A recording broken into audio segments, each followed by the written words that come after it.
Hi everyone, कैसे हैं आप लोग?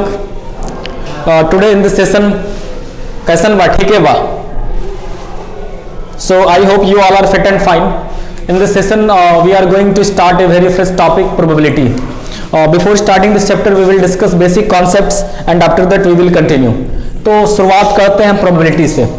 सबसे पहले देखिए कि क्या होता है यहाँ पर probability में. जब we will discuss uncertainty, okay, एक वर्ड है uncertainty, संभावनाएं. आप वर्ड को समझ रहे हैं? uncertainty मतलब पॉसिबिलिटी, मतलब पॉसिबिलिटी. पॉसिबिलिटी का मतलब क्या हो गया?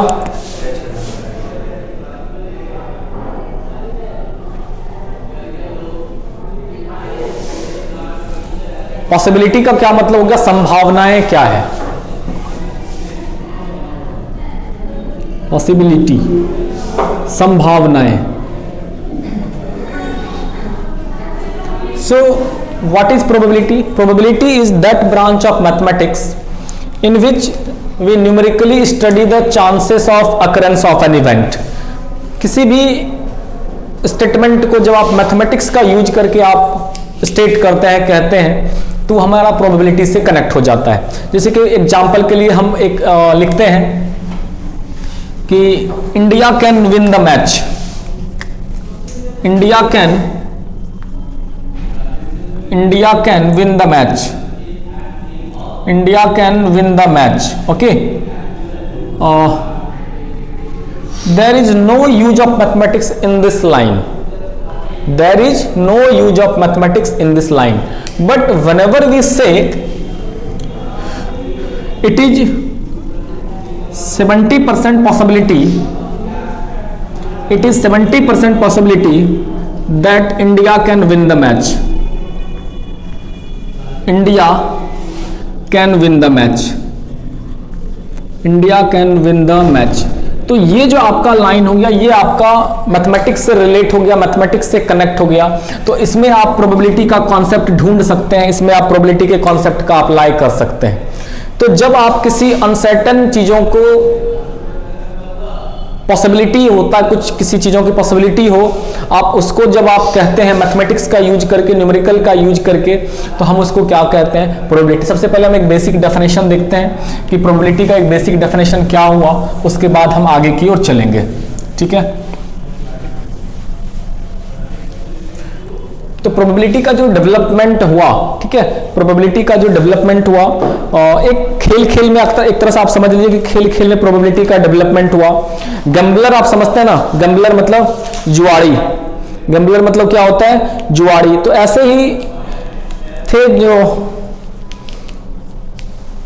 तो उनके साथ कुछ यदि प्रॉब्लम्स हुआ, जुआरी, गैम्बलर जिसको कहते हैं आप लोग, तो उनमें जब उनको खेल में जब कुछ प्रॉब्लम्स हुआ तो मैथमेटिशियंस के पास गए और उन्होंने अपना प्रॉब्लम्स बताए. भाई ऐसे ऐसे देखिए, आप समझते हैं ना, जुआरी मतलब कि उसमें भी संभावनाएं ढेर सारी चीजों की होती है. तो उन्होंने इसको मैथमेटिक्स से कनेक्ट कर दिया और इस तरह से हमारा प्रोबेबिलिटी का एक नई चैप्टर का डेवलपमेंट किया गया. तो आप समझ लीजिए कि खेल में कितना बड़ा टॉपिक हमारे सामने आ चुका है, प्रोबेबिलिटी. अब आगे चलते हैं, यहां से देखिएगा. इसका एक बेसिक डेफिनेशन हम यूज करते हैं. Probability is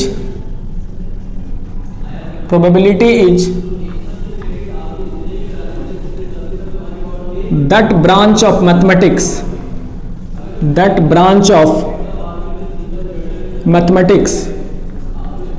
in which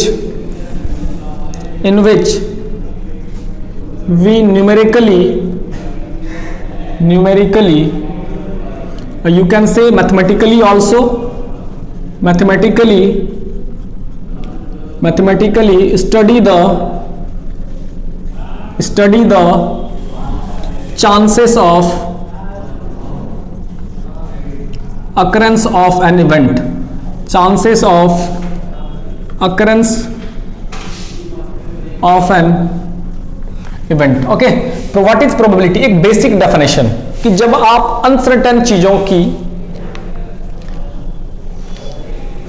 अध्ययन करते हैं मैथमेटिक्स का हेल्प से, तो उसको हम लोग क्या कहते हैं? प्रोबेबिलिटी कहते हैं. Probability is that branch of mathematics in which we numerically, ये वर्ड ध्यान दीजिएगा, न्यूमेरिकल की यूज करना है आपको, मैथमेटिक्स का यूज करना है, किसका, chances of occurrence of an event, कि उस इवेंट के घटने की कितनी संभावनाएं हैं, इसको मैथमेटिक्स के हेल्प से आप जब अध्ययन करते हैं, इट इज कॉल्ड प्रोबेबिलिटी। ये एक बेसिक कॉन्सेप्ट हुआ, ये डेफिनेशन नहीं हुआ मैथमेटिकल डेफिनेशन, या फिर it is not the classical definition of probability, it is only for the understanding, कि आप चीजों को समझ पाइए कि what is basic meaning of probability.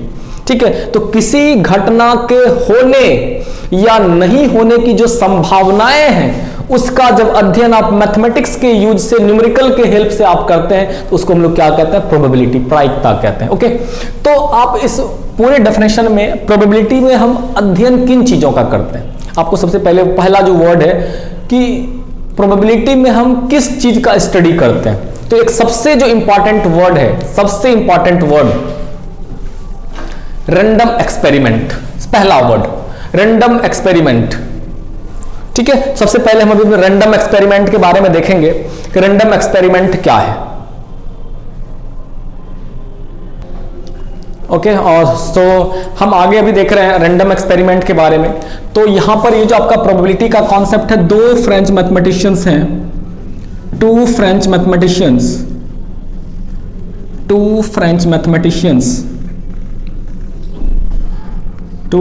Mathematicians, B Pascal. ठीक है, पास्कल का नाम सुनिए, काफी फेमस मैथमेटिशियंस हैं, and Pierre de Fermat, P de Fermat. ठीक है, ये दो मैथमेटिशियन है जिनको ढेर सारा श्रेय जाता है for the development of probability. Okay, for the development of probability, for the contributed for the development of, initially contributed for the development of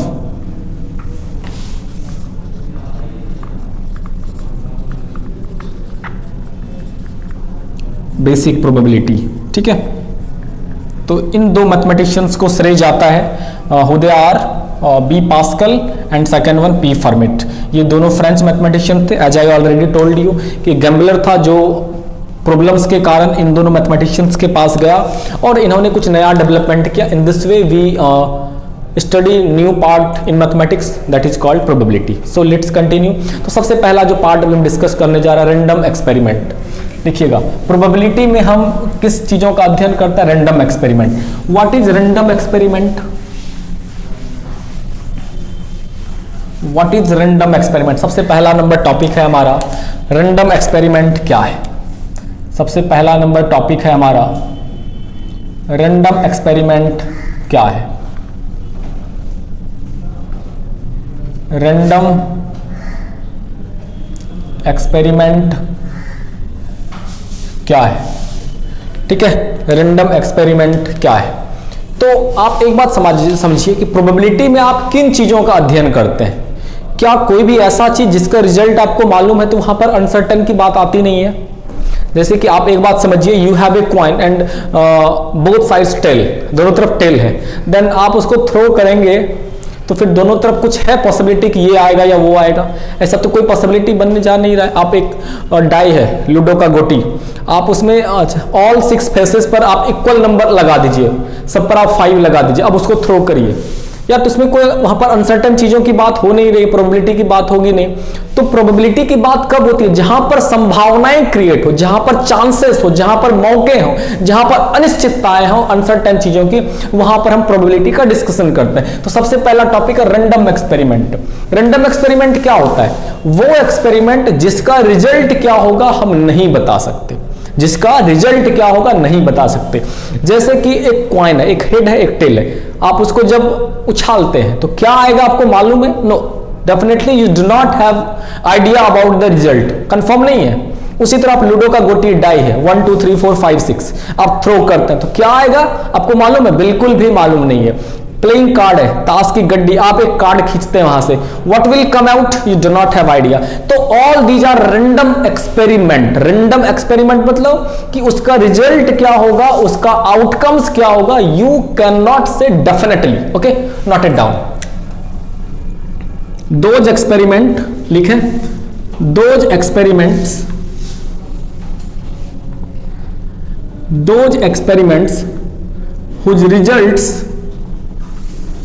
whose outcomes या results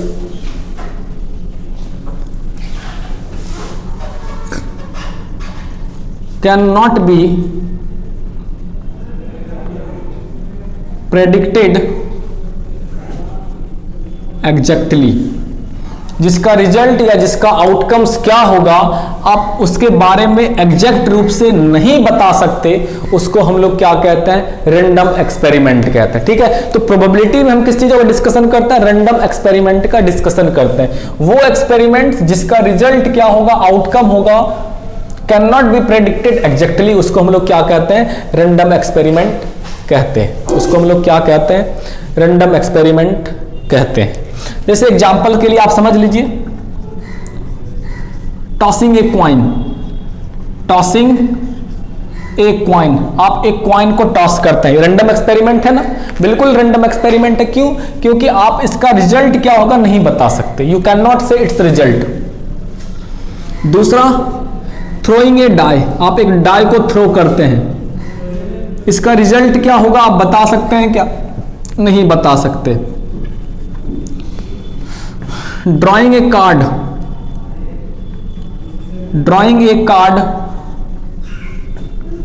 from pack of 52 cards, एक 52 card तो ताश की गड्डी होती है, वहां से आप एक कार्ड खींचते हैं, क्या निकलेगा, you do not have idea. तो all these are random experiment. तो हम प्रोबेबिलिटी में रैंडम एक्सपेरिमेंट का ही स्टडी करते हैं, क्योंकि यदि एक्सपेरिमेंट रैंडम नहीं हो तो फिर हम अध्ययन क्या करेंगे, क्योंकि हमें उसका रिजल्ट मालूम है। जैसे एग्जांपल के समझिए, एक दौड़ हो रहा है, ठीक है, एक दौड़ हो रहा है, उसमें एक ही लोग दौड़ रहा है, एक ओनली कैंडिडेट है दौड़ने के लिए, तो इसमें क्या रिजल्ट होगा, कुछ क्या पता, यार वही जीतेगा, क्योंकि there is single candidate. Exam में एक ही लड़का बैठा है, तो यार topper winner loser do not matter, does not matter कि लूजर कौन होगा, विनर कौन होगा, टॉपर कौन होगा 90%, क्योंकि एक ही लड़का है, तो वहां पर अनसर्टेन चीजों की बात नहीं हो रही है। तो रैंडम एक्सपेरिमेंट क्या हुआ कि जहां पर रैंडम एक्सपेरिमेंट मतलब जिसका रिजल्ट नहीं मालूम है, उसको रैंडम एक्सपेरिमेंट कहते हैं। अगला टॉपिक दूसरा लिखिएगा, सैंपल स्पेस। ठीक है, all these are random experiment. दूसरा टॉपिक लिखिएगा सैंपल स्पेस। प्रोबेबिलिटी का सबसे महत्वपूर्ण और सबसे इंपॉर्टेंट टर्म रैंडम एक्सपेरिमेंट। इसके बिना सैंपल स्पेस, इसके बिना आप सवाल प्रोबेबिलिटी का नहीं बना सकते। दूसरा क्या, sample space. Sample space, sample space, sample space के बारे में भी हम लोग देखेंगे। ये सैंपल स्पेस क्या हुआ, सैंपल स्पेस क्या हो गया, collection of all possible outcomes. जब भी आप प्रोबेबिलिटी का कोई सवाल बनाएंगे आपको सैंपल स्पेस लिखना ही होगा, बिना सैंपल स्पेस के आप सवाल नहीं बना सकते। लिखेंगे definition, the collection of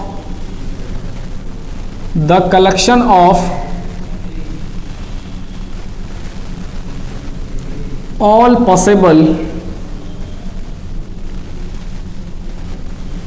outcomes या results, the collection of all possible outcomes या results is called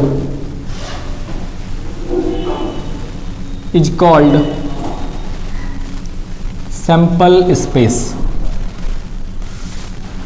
Generally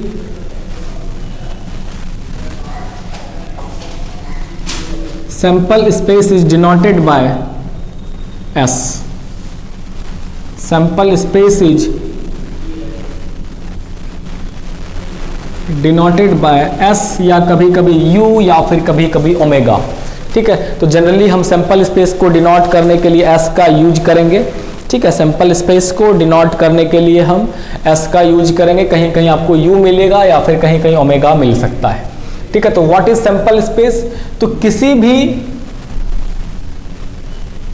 random experiment का जो रिजल्ट्स हो सकता है, जो पॉसिबिलिटी हो सकता है, मतलब क्या क्या आएगा, क्या क्या हो सकता है, उसी के समूह को हम लोग क्या कहते हैं, सैंपल स्पेस कहते हैं। Collection of all possible outcomes is called sample space. Collection of all possible outcomes is called sample space.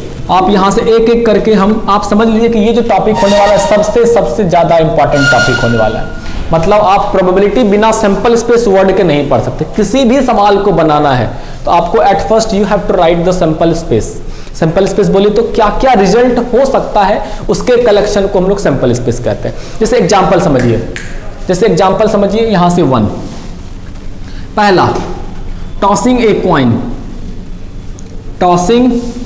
Coin.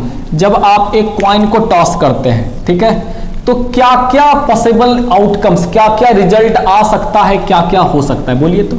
जब आप एक क्वाइन को टॉस करते हैं तो हेड या टेल, इसी को हम लोग क्या बोलते हैं, सैंपल स्पेस कहते हैं। टॉसिंग 2 क्वाइन, जब आप 2 क्वाइन को टॉस करेंगे, टॉसिंग 2 क्वाइंस, जब आप 2 क्वाइन को टॉस करते हैं तो सैंपल स्पेस क्या क्या हो सकता है, सोचिए। एच होगा, 2 क्वाइन को टॉस करेंगे ना, आप देख लीजिए आपके पास 2 क्वाइन है तो हो सकता है इस पर एच आए, इस पर टी आए, है ना। हो सकता है इस पर टी आए, इस पर एच आए, हो सकता है दोनों पर एच आए, या हो सकता है दोनों पर हमारा टी आए। तो H H, H T, T H और टी टी, ठीक है। एक बहुत इंपॉर्टेंट बात I am going to share with you कि कभी कभी क्या होता है, टॉसिंग 2 क्वाइंस या फिर टॉसिंग ए क्वाइन 2 टाइम्स। आप एक बात समझिए, आप खाने के लिए बैठे, okay, listen very carefully what I am trying to say. आप खाने के लिए बैठे एंड प्लेट में आपने क्या किया, 2 रोटी लेकर रखा। आपने क्या किया भाई, 2 रोटी लिया। लेकिन आप ऐसा भी तो कर सकते हैं, खाने के लिए बैठे 1 रोटी लेकर के फिर 1 रोटी लिए। I think both are same ना, कि एक्चुअली में आप खाए क्या, 2 ही रोटी खाए। तो आपको ये समझना होगा कि हाथ में 2 सिक्का लेके थ्रो करिए या फिर 1 सिक्का को 2 बार थ्रो करिए, ओके। 2 सिक्का को 1 बार फेंकिए या फिर 1 सिक्के को 2 बार फेंकिए, both are same. Sample space दोनों सेम आएगा। मतलब टॉसिंग 2 क्वाइंस, 2 सिक्का थ्रो किए या फिर 1 सिक्का लिए फेंके और फिर से फेंके, तो दोनों सेम आएगा। या फिर tossing a coin 2 times, tossing a coin 2 times, ये दोनों का जो पॉसिबिलिटी होगा आपका, ये सैंपल स्पेस होगा, दोनों का सैंपल स्पेस क्या होगा आपका, सेम होगा। तीसरा नंबर, tossing 3 coins, tossing 3 coins, 3 coin को टॉस करना है। टॉसिंग 3 क्वाइन, जब आप 3 क्वाइन को टॉस करेंगे तो सैंपल स्पेस क्या क्या आ सकता है। तो हम आपको इसके लिए शॉर्टकट तरीका बताते हैं। बिल्कुल ढेर सारे बच्चे को इसमें कंफ्यूजन क्रिएट होता है, sir how to write the sample space. तो बिल्कुल आसान सा एक ट्रिक बताते हैं भाई मेरे। जब 3 क्वाइन को टॉस करिएगा तो सैंपल स्पेस कैसा होगा। आपको ये 4 दिख रहा है क्या, ऊपर पे 1 2 3 4, सब पे एक बार एच लगा दीजिए। सब पर एक बार एच लगाइए, तो H H H, H T H, T H H, T T और एच। अब सब पर एक बार टी लगा दीजिए, सब पर एक बार टी लगा दीजिए। H H T, H T T, T H T और टी टी और टी। तो इस तरह से कुल मिला के 8 पॉसिबिलिटी होगा। देखिएगा यहां पर एक क्वाइन को जब टॉस किए तो 2 पॉसिबिलिटी, 2 क्वाइन को जब टॉस करिएगा 4 पॉसिबिलिटी, 3 क्वाइन को जब टॉस करिएगा 8 पॉसिबिलिटी। आप समझ रहे हैं ना। इसी तरह से एक बार में 2, 2 बार में 2 गुना 2, 3 बार में 2 गुना 2 गुना 2। तो इस तरह से कुल मिला के you have 8 possibility when you toss 3 coins. Okay, note it down in your copy as fast as you can. जल्दी से छापिए।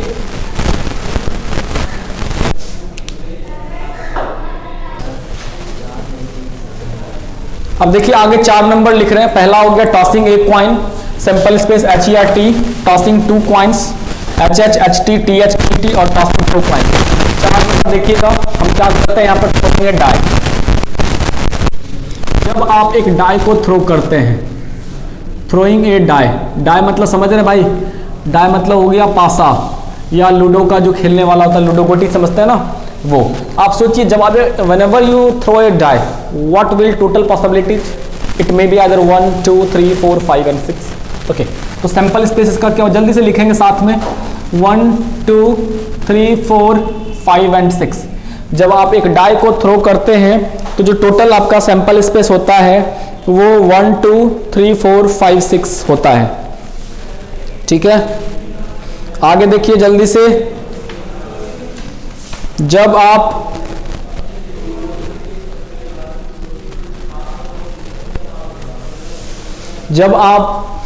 दो डाइस को थ्रो करते हैं, नंबर 5, थ्रोइंग 2 डाइस। जब आप दो डाई को थ्रो करते हैं, थ्रोइंग 2 डाइस, जब आप दो डाइस को थ्रो करना, सोचिए तो क्या हो सकता है। तो एक में कितना पॉसिबिलिटी, 6, तो दूसरे में कितना होना चाहिए, 6 गुना 6, 36 पॉसिबिलिटी होना चाहिए ना। तो टोटल कुल मिलाकर के आपके पास 36 पॉसिबिलिटीज होगा। जब आप दो डाइस को थ्रो करेंगे तो total number of sample space, मतलब टोटल पॉसिबिलिटी कितना हो जाएगा, 36। टोटल पॉसिबिलिटीज कितना हो जाएगा, 36। एस बराबर देखिएगा क्या क्या, 1 1 1 2 1 3 1 4 1 5 एंड 1 6। ठीक है, सिमिलरली 2 1 2 2 2 3 2 4 2 5 2 6। उसी तरह यहाँ 3 1 से स्टार्ट करेंगे और 3 6 तक चलेंगे। ठीक है, 4 1 से स्टार्ट करेंगे, 4 2 4 3 4 5 4 6 तक चलेंगे। 5 1 से स्टार्ट करेंगे और 5 6 तक चलेंगे और फाइनली 6 1 से स्टार्ट करेंगे और हम लोग कहाँ तक चलेंगे, 6 6 तक चलेंगे। ठीक है, तो कुल मिलाकर के इस तरीके से 36 पॉसिबिलिटीज आपके पास होगा। और यहां पर एक बात याद रखिएगा, डबलेट क्या कहते हैं।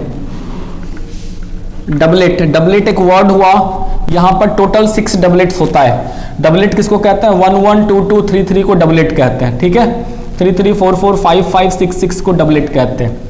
ठीक है, इसको क्या कहते हैं, डबलेट। डबलेट मतलब वो टर्म जिसमें डबल डबल आ रहा हो, 1 1 2 2 3 3 4 4 5 5 और 6 6, इसको हम लोग क्या कहते हैं, डबलेट कहते हैं। यदि पूछा जाएगा डबलेट टर्म के बारे में तो अननोन नहीं होना है, आपको पता होना चाहिए कि 1 1 2 2 3 3 4 4 5 5 एंड 6 6 को हम लोग क्या कहते हैं, डबलेट कहते हैं। आगे चलते हैं, हम प्लेइंग कार्ड के बारे में थोड़ा सा डिस्कशन जल्दी से कर लेते हैं। भाई कॉपी कर लीजिए इसको।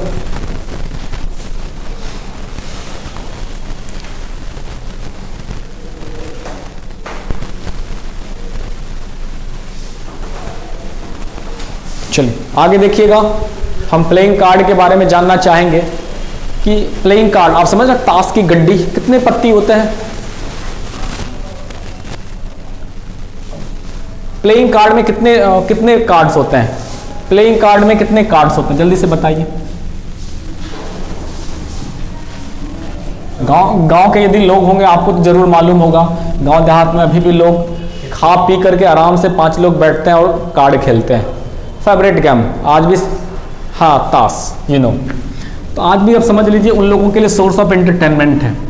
कहीं ना कहीं आप इसमें से पॉजिटिविटी ढूंढ सकते हैं। पता है ताश के खेल में पॉजिटिविटी क्या है, कि ये यूनिटी को दिखाता है कि अलग अलग मोहल्ले के लोग एक जगह बैठते हैं और आपस में सेलिब्रेट करते हैं। It's just a type of unity, एक तरह से उनका एकता दिखा रहा है अलग अलग तरीके से। बाद बाकी जो लोग गलत सही समझते हैं तो वो फिर उनका नजरिया है। आप हर चीजों में पॉजिटिविटी तो ढूंढ सकते हैं ना फिर, हाँ, बशर्ते कि आप इसको गैम्बलर टाइप में ना समझें। ठीक है, गैम्बलर टाइप में ना समझें, जुआ टाइप में ना समझें। तो अब हम देखिए बहुत इंपॉर्टेंट बातों को डिस्कशन करने जा रहे हैं। प्लेइंग कार्ड,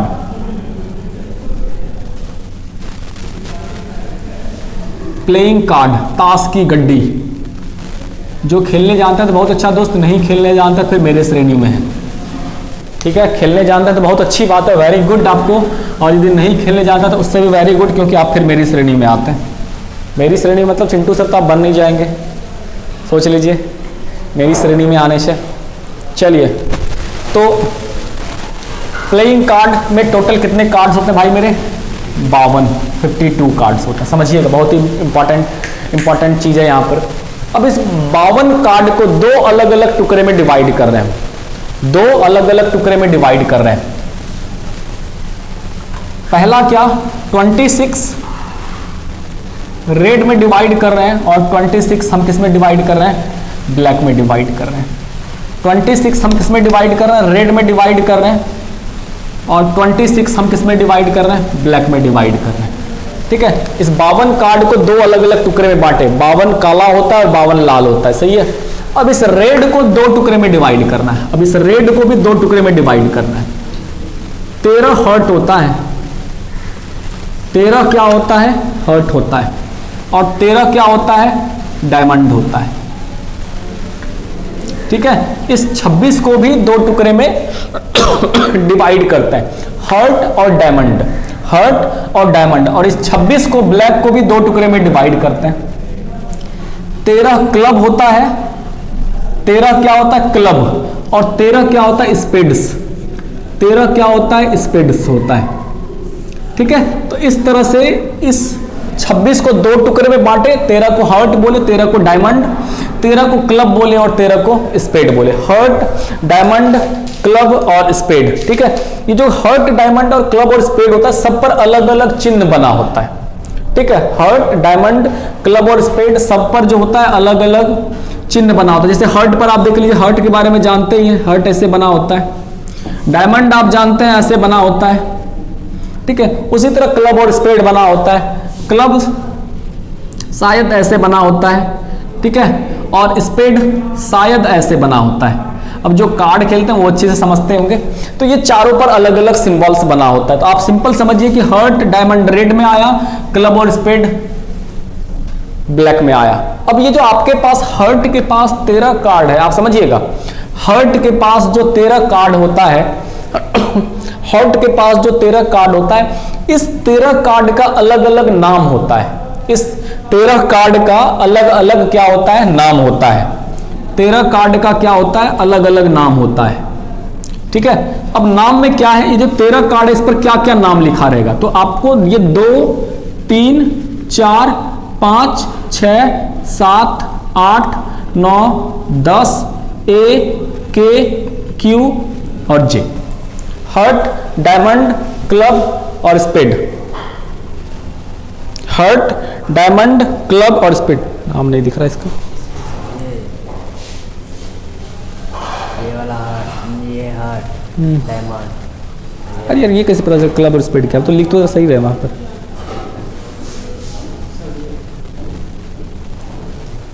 ठीक तो लिखे थे तेरा, ठीक तो लिखे थे।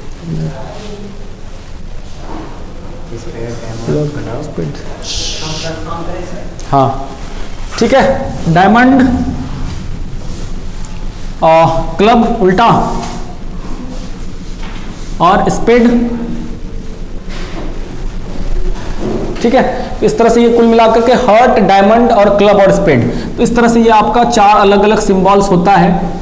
ठीक है, 4 अलग अलग सिंबल्स होता है। तो हर्ट, डायमंड, क्लब और स्पेड। आप उल्टा, ये सीधा दिल हो गया, ये उल्टा दिल हो गया क्लब का, आप ऐसे समझ लीजिए। तो हर्ट, डायमंड, क्लब और स्पेड, इस तरह से। और ये जो 13 कार्ड हुआ सब पर ये अलग अलग नाम लिखा होता है। इसके पास भी यही चीज लिखा होता है, 2, 3, 4, 5, 6, 7, 8, 9, 10। ठीक है, और ए मतलब एस होता है, इक्का जिसको बोलते हैं। के मतलब किंग, क्वीन और जैक। ठीक है, उसी तरह इसके पास भी 13 कार्ड होता है, 13 पर नाम अलग अलग लिखा होता है, 2, 3, 4, 5, 6, 7, 8, 9, 10 और इक्का, किंग, क्वीन और जैक। उसी तरह 2, 3, 4, 5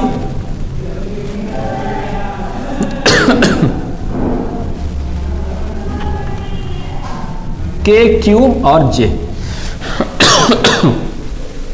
तो कुल मिलाकर के इस तरह से ये प्लेइंग कार्ड का स्ट्रक्चर होता है। कुल मिलाकर के आप समझ लीजिए आपके पास 52 कार्ड प्लेइंग कार्ड होता है। ठीक है,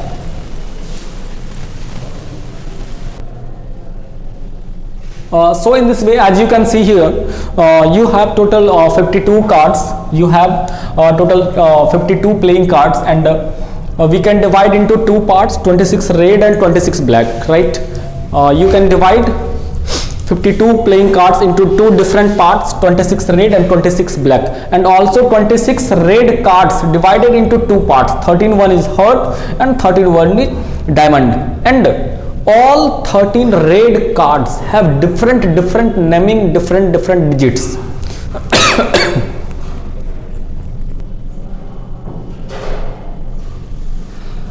तो इस तरीके से हम प्लेइंग कार्ड को अलग अलग पार्ट्स में डिवाइड कर सकते हैं। ठीक है, आगे हम यहां से चलते हैं। व्हाट इज इवेंट, जो हम प्रोबेबिलिटी में चीज़ों का डिस्कशन करेंगे। व्हाट इज इवेंट, ठीक है, फिर से एक बार देखिएगा। 52 कार्ड्स को आप रेड और ब्लैक में डिवाइड किए और इस रेड को 2 पार्ट में, हर्ट, डायमंड, और उसी तरह से इस ब्लैक को 2 पार्ट में डिवाइड किए, क्लब और स्पेड। ठीक है, तो और 13 जो कार्ड हुआ सब पर अलग अलग नाम लिखा होता है, ये अलग अलग स्ट्रक्चर के साथ। यहाँ पर हम आपको 2 बहुत ही इंपॉर्टेंट चीज़ बताने जा रहे हैं। लिखेंगे नोट में, नोट लगा लीजिए और नोट में 1 नंबर लिखिएगा। फेस कार्ड बहुत ही इंपॉर्टेंट पार्ट है, कई बार क्वेश्चंस में पूछा जाता है। फेस कार्ड्स,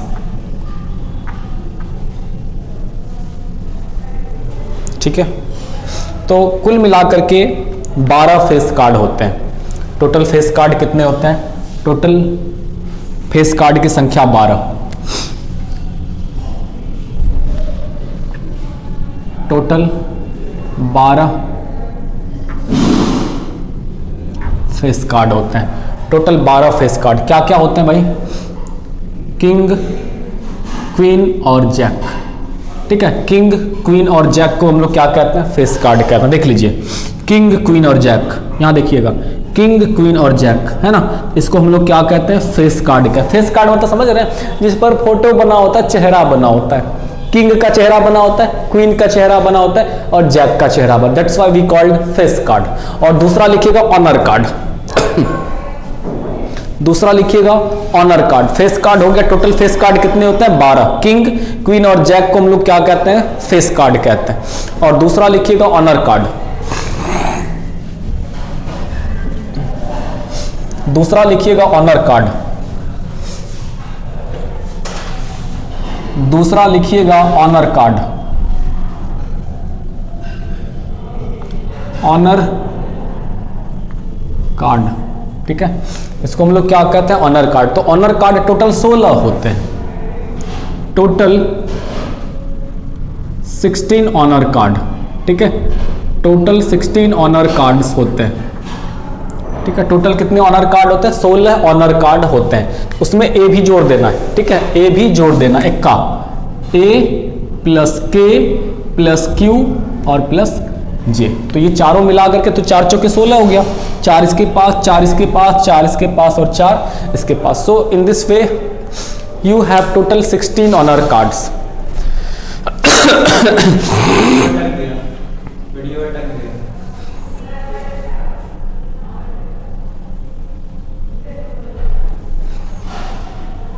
टोटल कितने ऑनर कार्ड होते हैं? टोटल हमारे 16 ऑनर कार्ड होते हैं। ठीक है, तो ये 2 बहुत ही इंपॉर्टेंट चीज है जो आपको हमेशा याद रखना है। फेस कार्ड की संख्या कितनी? 12 और ऑनर कार्ड की संख्या कितनी? 16। आता है कि फेस कार्ड का प्रोबेबिलिटी बताइए, ऑनर कार्ड का प्रोबेबिलिटी बताइए। तो आपको ये चीज हमेशा याद रखना होगा। किंग, क्वीन, जैक को फेस कार्ड कहते हैं और ए भी यदि उसमें लगा दिया जाए तो टोटल क्या हो गया? ये हमारा ऑनर कार्ड हो गया। अब चलिए नेक्स्ट पॉइंट हम लोग स्टार्ट करते हैं, इवेंट। ये आपका सैंपल स्पेस वाला टॉपिक खत्म हुआ। What is event? ठीक है, व्हाट इज इवेंट? इवेंट क्या है हमारा? ठीक है, इवेंट क्या है? तो any subset of sample space is called event. Event क्या है हमारा? Any subset of any subset of sample space, any subset of sample space is called event. Any subset of sample space is called event. Any subset of sample space is called event.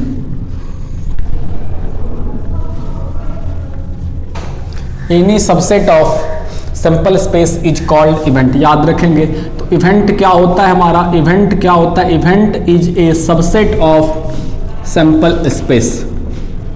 Sample space, मतलब E is a subset of S, ठीक है। E is a subset of क्या होता है, S होता है। हमेशा याद रखिएगा, इवेंट क्या है, सबसेट होता है सैंपल स्पेस का, उसको हम लोग क्या कहते हैं, इवेंट कहते हैं। अब कुछ बातें हैं जो हम बेसिक टाइप्स ऑफ इवेंट, इस पर अभी हम डिस्कशन करेंगे। जनरली याद रखिएगा, प्रोबेबिलिटी हम किसका डिस्कशन करते हैं, किसी इवेंट का, ठीक है।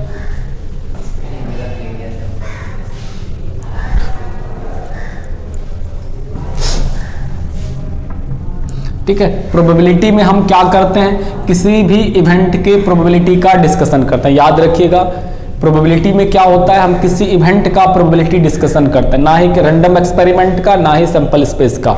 तो प्रोबेबिलिटी किसका होता है, किसी इवेंट का होता है। That's why we study event. अब कुछ बातें हैं जो हम देखेंगे एक एक करके, टाइप्स ऑफ इवेंट्स, ठीक है, types of events.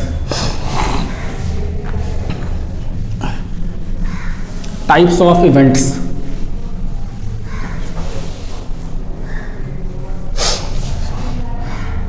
Types of events. सबसे पहला टॉपिक अभी हम देखेंगे यहां पर, श्योर इवेंट, ठीक है। ये श्योर इवेंट क्या होता है, आप इसको पहले समझते हैं हम लोग। श्योर इवेंट, जैसे कि मान लीजिए कि एक कॉइन है, ठीक है, एक कॉइन है और कॉइन के दोनों तरफ हेड बना हुआ है और हम उसको टॉस करेंगे और हम सवाल आपसे करेंगे कि हेड आने की क्या प्रोबेबिलिटी है। डेफिनेटली 100% चांस है कि हेड ही आना है, क्योंकि दोनों तरफ तो हमने हेड ही बना लिया। दूसरा सवाल करेंगे, sun rises in the east, इसकी क्या पॉसिबिलिटी है। भाई मेरे सन वेस्ट में तो उगता नहीं है, sun rises in the east, ये श्योर इवेंट है। मतलब वैसा इवेंट जो 100% ट्रू हो, जिसका प्रोबेबिलिटी 1 हो, 100% ट्रू हो, मतलब वही होगा ही होगा डेफिनेटली, ठीक है, उसको हम लोग क्या कहते हैं, श्योर इवेंट। और दूसरा टॉपिक हम लिखेंगे इम्पॉसिबल इवेंट। इम्पॉसिबल इवेंट कि ऐसा भी तो पॉसिबिलिटी हो सकता है कि जिसका प्रोबेबिलिटी 0 हो। जैसे एग्जांपल आप समझिए, हम एक कॉइन को टॉस करते हैं और हम एक सवाल करते हैं, find the probability of getting 3।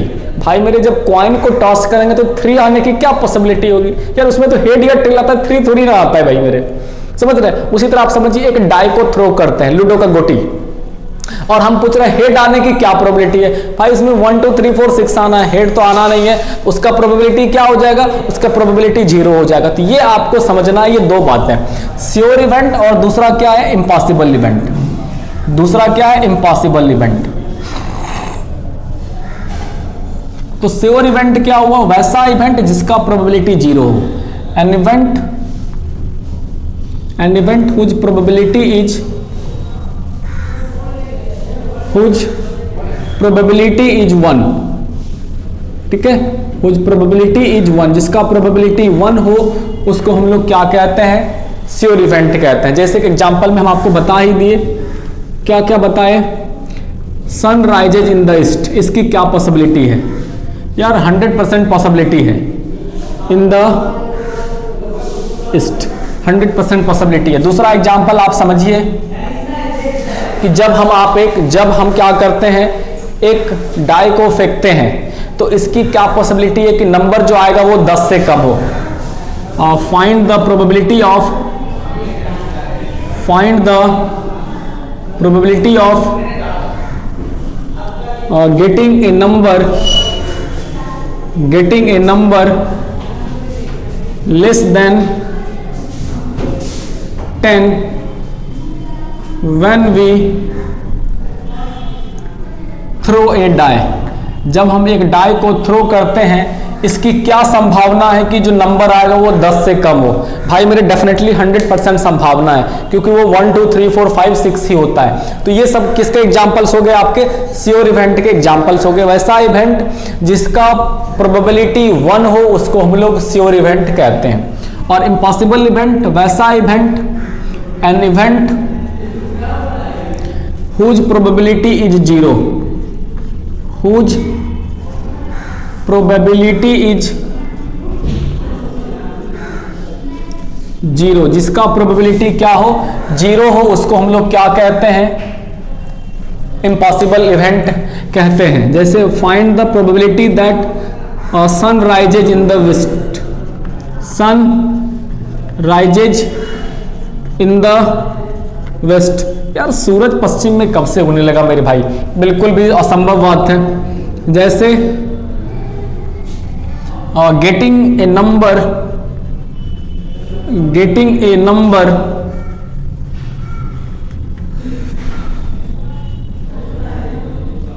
greater than 10 when we throw a die।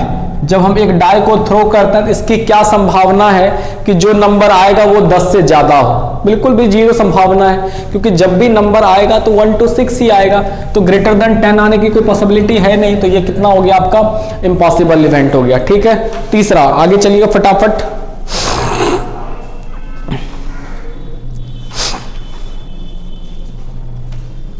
Simple event या एलिमेंट्री इवेंट। ठीक है, वैसा इवेंट जिसमें एक ही एलिमेंट हो। तीसरा सिंपल इवेंट। तीसरा नंबर क्या हो गया? Simple event. मतलब सिंपल इवेंट का मतलब हो गया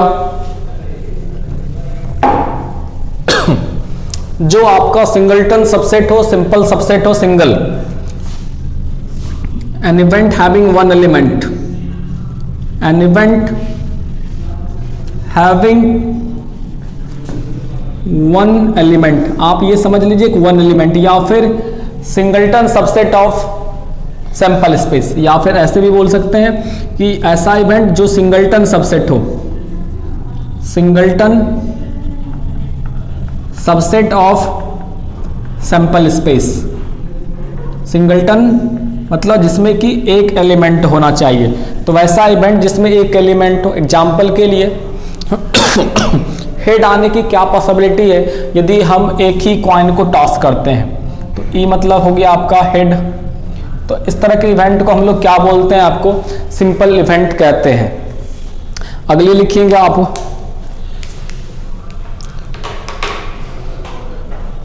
मिक्स्ड इवेंट या फिर compound event.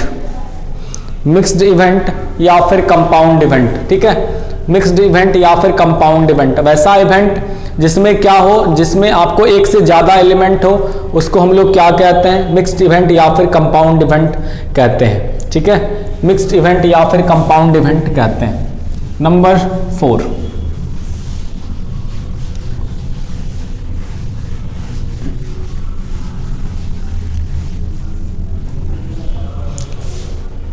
Number 4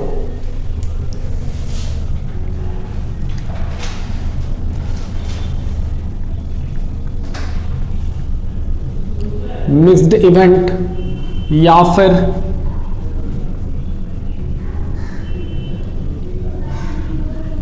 compound event.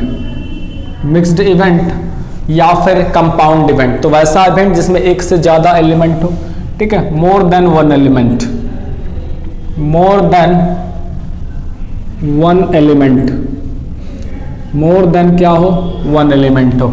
Example के लिए आप समझ लीजिए कि जब आप एक डाई को थ्रो करते हैं तो इसकी क्या पॉसिबिलिटी है कि वो इवन नंबर होगा। ठीक है, getting even number when we throw a die। Even number की क्या पॉसिबिलिटी है जब हम एक डाई को थ्रो करते हैं? तो इसका सैंपल स्पेस 2, 4 और 6, तो एक से ज्यादा एलिमेंट है, हम तो इसको क्या बोलेंगे? मिक्स्ड इवेंट या फिर कंपाउंड इवेंट। अगला लिखेंगे डिसजॉइंट इवेंट या फिर एक्सक्लूसिव इवेंट। डिसजॉइंट इवेंट या फिर exclusive event. Number 5 disjoint event या फिर exclusive event. Number 5 disjoint event या फिर एक्सक्लूसिव इवेंट। नंबर 5 लिखेंगे पढ़ाना is not a easy work. आप समझ लीजिए दोस्त, बहुत ही दम लगता है, बहुत ही मेहनत लगता है, और आपको एक ही एनर्जी के साथ, एक अच्छे एक्सप्रेशन के साथ हमेशा पढ़ाना होता है। Okay, let's continue. Disjoint event या फिर म्यूचुअली एक्सक्लूसिव इवेंट। थोड़ा पानी पी लिया जाए यार।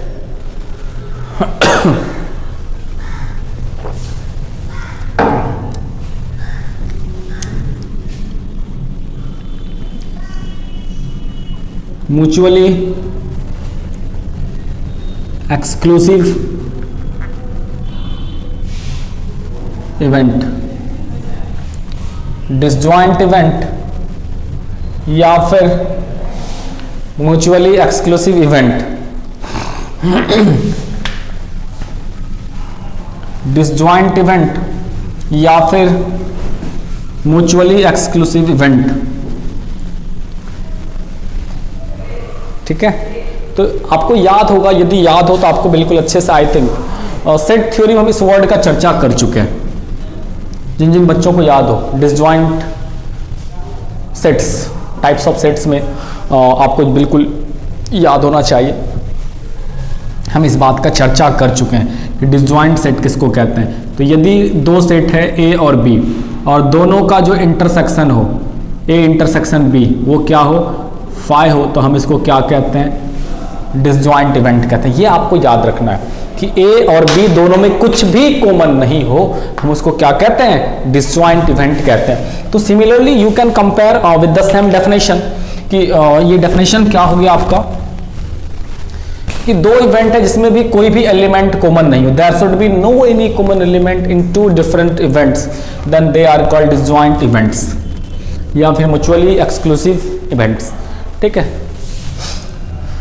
तो हम लोग क्या कहते हैं उसको, जैसे कि आप एक समझ लीजिए कि हम एक डाई को थ्रो कर रहे हैं और हमने दो इवेंट लिया, थ्रोइंग ए डाई। ठीक है, हमने क्या लिया, थ्रोइंग ए die.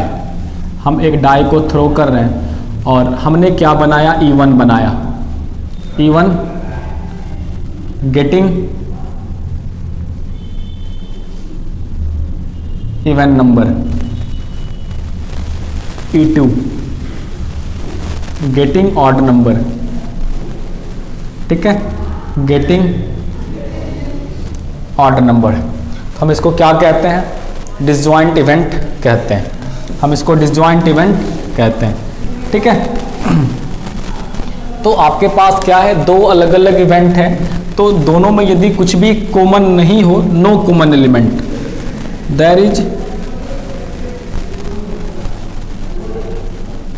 No any common element, हम उसको क्या कहते हैं, डिसजॉइंट इवेंट कहते हैं या फिर म्यूचुअली एक्सक्लूसिव कहते हैं। ठीक है, तो ये आपका क्या हुआ, mixed event, compound event 4 number, और 5 नंबर हो गया आपका डिसजॉइंट इवेंट कि कुछ भी कॉमन नहीं हो। ठीक है, आप इसको दो से एक से ज़्यादा भी ले सकते हैं, उस समय हम म्यूचुअली एक्सक्लूसिव कहेंगे। म्यूचुअली मतलब परस्पर, एक दूसरे के साथ, कि ढेर सारे यदि इवेंट्स हैं तो म्यूचुअली की E1 इंटरसेक्शन E2 भी फाई होना चाहिए। यदि तीसरा इवेंट है E2 इंटरसेक्शन E3 भी फाई होना चाहिए, और E3 इंटरसेक्शन E1 भी फाई होना चाहिए। तो यहाँ पर E1, E2 और E3 क्या कहलाएगा, म्यूचुअली मतलब परस्पर, एक दूसरे के साथ। जितने सारे इवेंट्स हैं सभी को एक दूसरे से यदि कंपेयर करें तो कुछ भी कॉमन नहीं आना चाहिए, तो उसको हम लोग कहेंगे म्यूचुअली एक्सक्लूसिव इवेंट। ठीक है, आगे चलिएगा।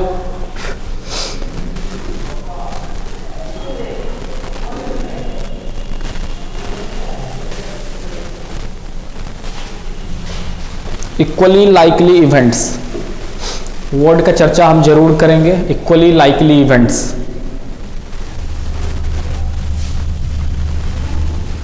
Equally likely events. ठीक है, इक्वली लाइकली इवेंट मतलब आप समझ लीजिए कि हमारे नज़र में सभी बच्चे बराबर हैं, इसको बोलेंगे इक्वली लाइकली इवेंट्स। एग्जाम्पल के लिए यदि हम क्लास में 10 बच्चों को पढ़ाते हैं तो there should be no any favourable या फेवरेट स्टूडेंट्स कि हम उसको ज़्यादा पसंद करते हैं या फिर ज़्यादा मानते हैं, ऐसा कोई चीज़ नहीं होना चाहिए। मतलब यदि एक पासा है या फिर डाई है तो 1 2 3 4 5 6 all have equal number of equal possibilities, equal priorities, कि सबके साथ बराबर मौके हैं, बराबर संभावनाएं, को कुछ भी आ सकते हैं, है ना। जैसे कि क्या करते हैं हम 1 2 3 4 और 5 नहीं देके उस जगह भी 4 लगा देते और 6 लगा देते। अब तो हम क्या करें, 4 को कुछ ज्यादा चाहने लगे ना फिर, तो वो फिर इक्वली लाइकली नहीं, इक्वली लाइकली मतलब जितने सारे पॉसिबिलिटीज होते हैं सबको बराबर मौके मिलने चाहिए, किसी को एक दूसरे से ज्यादा मौका नहीं मिलना चाहिए। तो हम ये क्या कहेंगे, इक्वली लाइकली इवेंट्स कहेंगे, ठीक है। तो ये क्या हो गया, इक्वली लाइकली इवेंट्स, ठीक है। ये आपका ज्यादा यूज होने वाला है, बस एक टर्म है, आपको बस ध्यान में रखना है, इक्वली लाइकली इवेंट्स, ठीक है। ये क्या हो गया आपका, इक्वली लाइकली इवेंट्स हो गया कि किसी को एक दूसरे से ज्यादा मौका नहीं मिल रहा हो, तो उसको क्या कहते हैं, इक्वली लाइकली इवेंट्स कहते हैं। अगला और लास्ट टॉपिक अभी हम देखेंगे, classical definition of set theory, ठीक है। हम लास्ट में अंतिम में देखेंगे डेफिनेशन ऑफ सेट थ्योरी, ठीक है। चलिए आगे, क्लासिकल या फिर mathematical definition of set theory. तो इस तरह से टाइप्स ऑफ इवेंट था जिसको हम क्लोज कर रहे हैं यहां पर थोड़ा सा, ठीक है। अगला हेडिंग लगाएंगे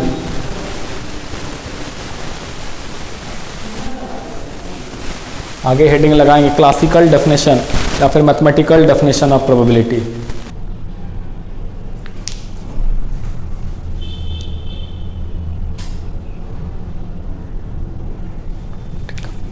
तो अब हम बात कर रहे हैं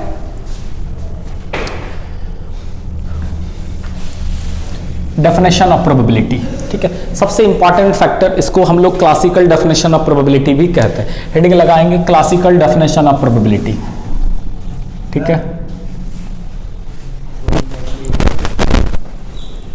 बस आप इस टर्म को समझ जाएंगे, जो हम इसके पहले लास्ट टर्म लिखे थे, आप अपने तरफ से समझ जाइए, किसी को ज्यादा प्रेफरेंस नहीं मिलना चाहिए।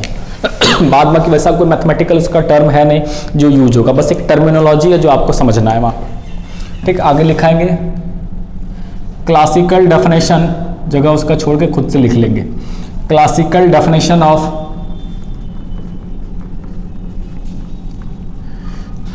प्रोबेबिलिटी, प्रोबेबिलिटी, या फिर आप इसको बोल सकते हैं दूसरा मैथमेटिकल या न्यूमेरिकल डेफिनेशन ऑफ प्रोबेबिलिटी, ठीक है।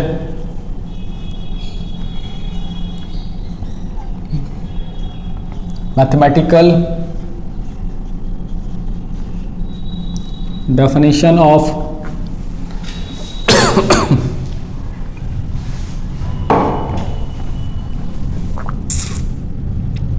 Probability.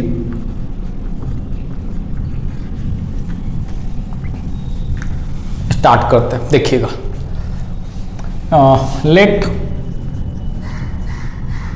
S be the sample space. बार बार हम पहले भी डिस्कशन कर चुके हैं आपको कि प्रोबेबिलिटी में यदि कोई एक टर्म है जो सबसे ज्यादा यूजेबल है, सबसे ज्यादा इंपॉर्टेंट है, तो that is the sample space. सबसे ज्यादा इंपॉर्टेंट कि जब तक आप किसी भी रेंडम एक्सपेरिमेंट के सैंपल स्पेस को लिखेंगे नहीं, मेंशन नहीं करेंगे, फिर सवाल बन नहीं सकता, ठीक है। Let S be the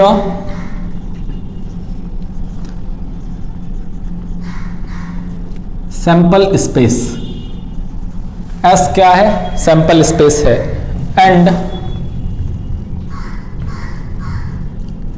E be any event,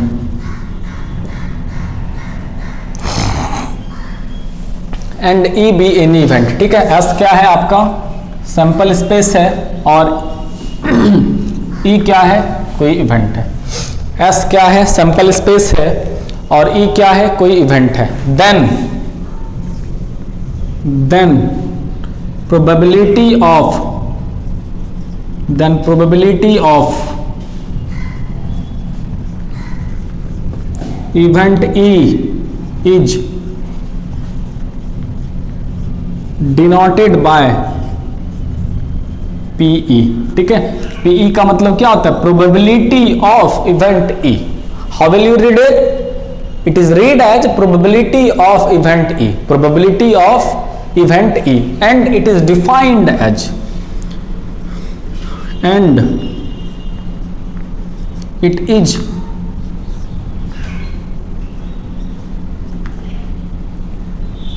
defined as, and it is defined as PE equal to NE by NS. PE equal to NE by NS. ठीक है, what is the meaning of NE by NS? तो NE का मतलब होता है number of elements favourable to E, मतलब जिस event की आप प्रोबेबिलिटी निकालने की कोशिश कर रहे हैं उसके फेवर में, उसके पक्ष में कितने लोग हैं। और नीचे NS मतलब तो समझ रहे हैं total number of element, sample space मतलब total number of element, number of elements favourable to E, favourable to E by number of elements favorable to E by total number of elements, या फिर sample space, total number of elements. Okay, got it? So probability is defined as the quotient of NE upon NS. You can say in another words as number of elements favorable to E upon total number of elements in sample space. Okay, let us consider some examples related to this definition, and after that we will finish this topic. Okay, हम चलिए इस पर basic कुछ बातों को discussion करते हैं। वैसे आप ये डेफिनेशन आप 10th में भी यूज करते होंगे। प्रोबेबिलिटी बराबर क्या होता है, NE by NS, मतलब जिस इवेंट का आप प्रोबेबिलिटी निकालने जा रहे हैं उसके फेवर में कितना है, और नीचे total number of sample space. ठीक है, चलिए हम एक सवाल करते हैं पहले।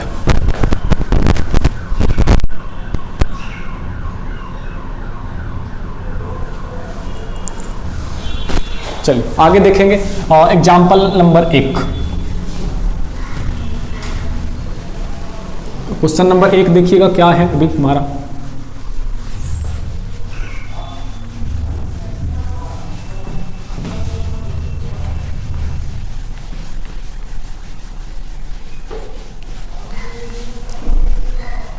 ठीक है, चलिए एग्जाम्पल देखिएगा। सबसे पहले हम लोग एग्जाम्पल करते हैं। एग्जाम्पल नंबर 1 क्या है हमारा, if a die is thrown,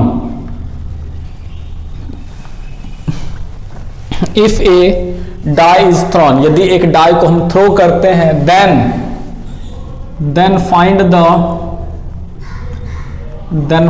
the probability of, then find the probability of number 1 getting odd number, दूसरा probability of getting prime number.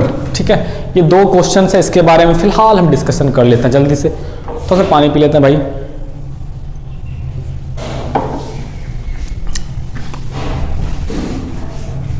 तो as I already told you about any question, that whenever you have any question, then at first write the sample space.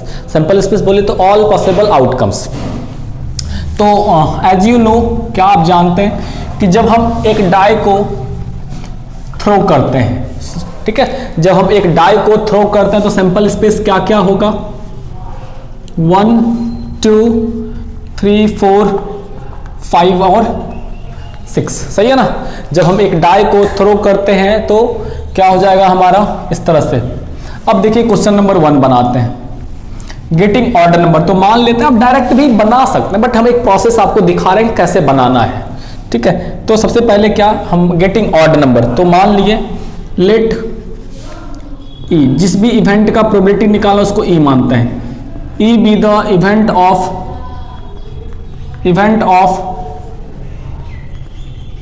Of getting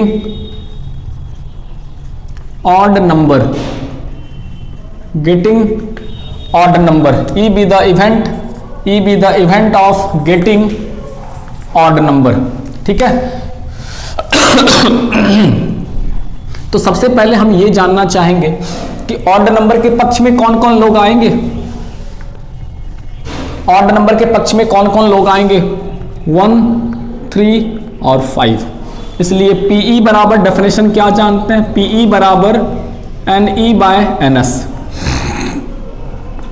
NE by NS। NE मतलब E में कितना number of element है, 1 2 3, और S मतलब total 6।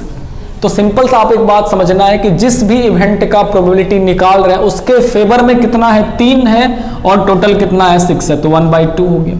इसी तरह से किसी भी सवाल को आप बना सकते हैं। जैसे दूसरा सवाल है गेटिंग प्राइम नंबर, तो क्या होता है, गेटिंग प्राइम नंबर बराबर होता है NE बाय NS, डेफिनेशन है ना।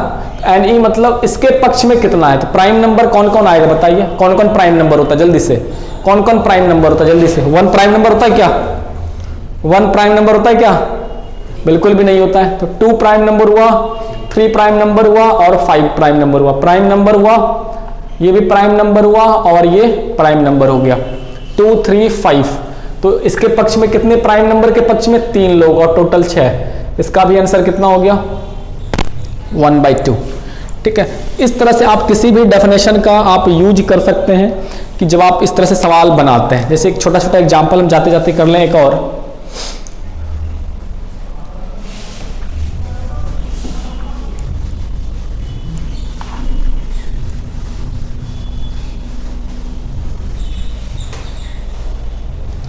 एग्जाम्पल में और कर लें एक, फाइंड द प्रोबेबिलिटी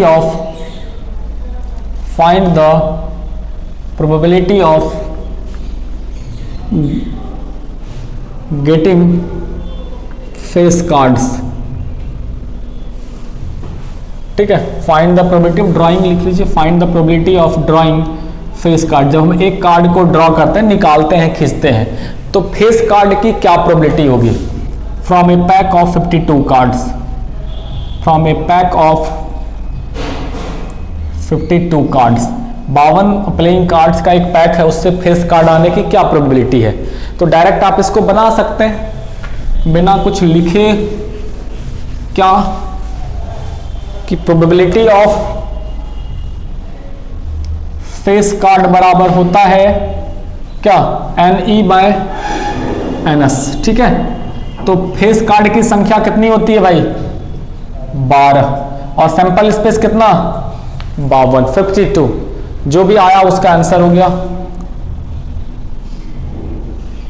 3/13, 3/13 आपका क्या हो गया, आंसर हो गया 3/13 आपका क्या हो गया, आंसर हो गया, ठीक है। 3/13 आपका क्या हो गया, आंसर हो गया।